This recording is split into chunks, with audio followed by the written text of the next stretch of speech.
नमस्कार, मैं हूं दिव्या कोचर और आप देख रहे हैं TV9 डिजिटल। वक्फ बिल 2024 आज यानी बुधवार को लोकसभा में पेश किया जाएगा। वहीं राज्यसभा में इसे गुरुवार को प्रस्तुत किया जाएगा। अल्पसंख्यक एवं संसदीय कार्य मंत्री किरण रिजिजू ने कहा कि लोकसभा की बिजनेस एडवाइजरी कमेटी 8 घंटे की बहस पर सहमत हो गई है।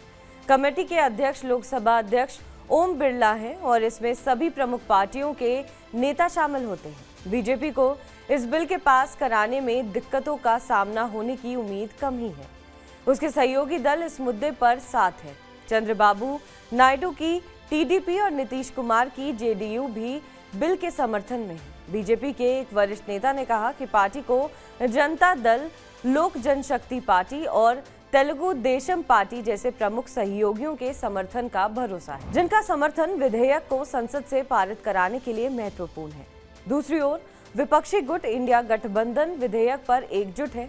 गठबंधन के दलों ने बिल का विरोध करने के लिए अपनी रणनीति पर चर्चा की है। बीजेपी और कांग्रेस दोनों ने अपने सांसदों को संसद में उपस्थिति सुनिश्चित करने के लिए व्हिप जारी किया है। जेडीयू और लोक जनशक्ति पार्टी जैसी पार्टी के नेताओं ने साफ तौर पर कहा है कि वे विधेयक के पारित होने में बाधा नहीं डालेंगे। साथ ही उन्होंने कहा है कि विपक्ष का यह आरोप गलत है कि ये विधेयक अल्पसंख्यकों के अधिकारों को छीन लेगा।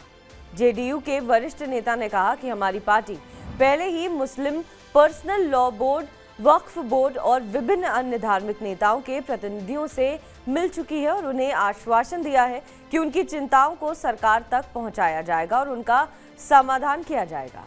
एलजेपी यानी रामविलास पासवान की पार्टी के एक वरिष्ठ विधायक ने भी समर्थन की पुष्टि करते हुए कहा कि पार्टी गरीब मुसलमानों के लिए अपने समर्थन पर ध्यान केंद्रित करने की कोशिश करेगी। पार्टी का नेतृत्व करने वाले केंद्रीय मंत्री चिराग पासवान ने भी लोकसभा में अपने सभी सांसदों को सदन में उपस्थित रहने के लिए 3 लाइन का व्हिप जारी किया है। चंद्रबाबू नायडू की तेलुगु देशम पार्टी ने भी कहा है कि वो इस विधेयक का समर्थन करेगी।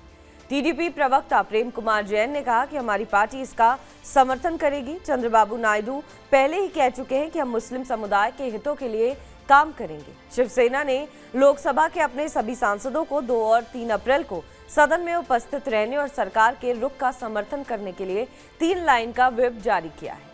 संसद में बिल का विरोध करने के लिए भी विपक्षी गठबंधन ने कमर कस ली है। मंगलवार को विपक्षी दलों ने संसद भवन में बैठक की और अपनी रणनीति तैयार की।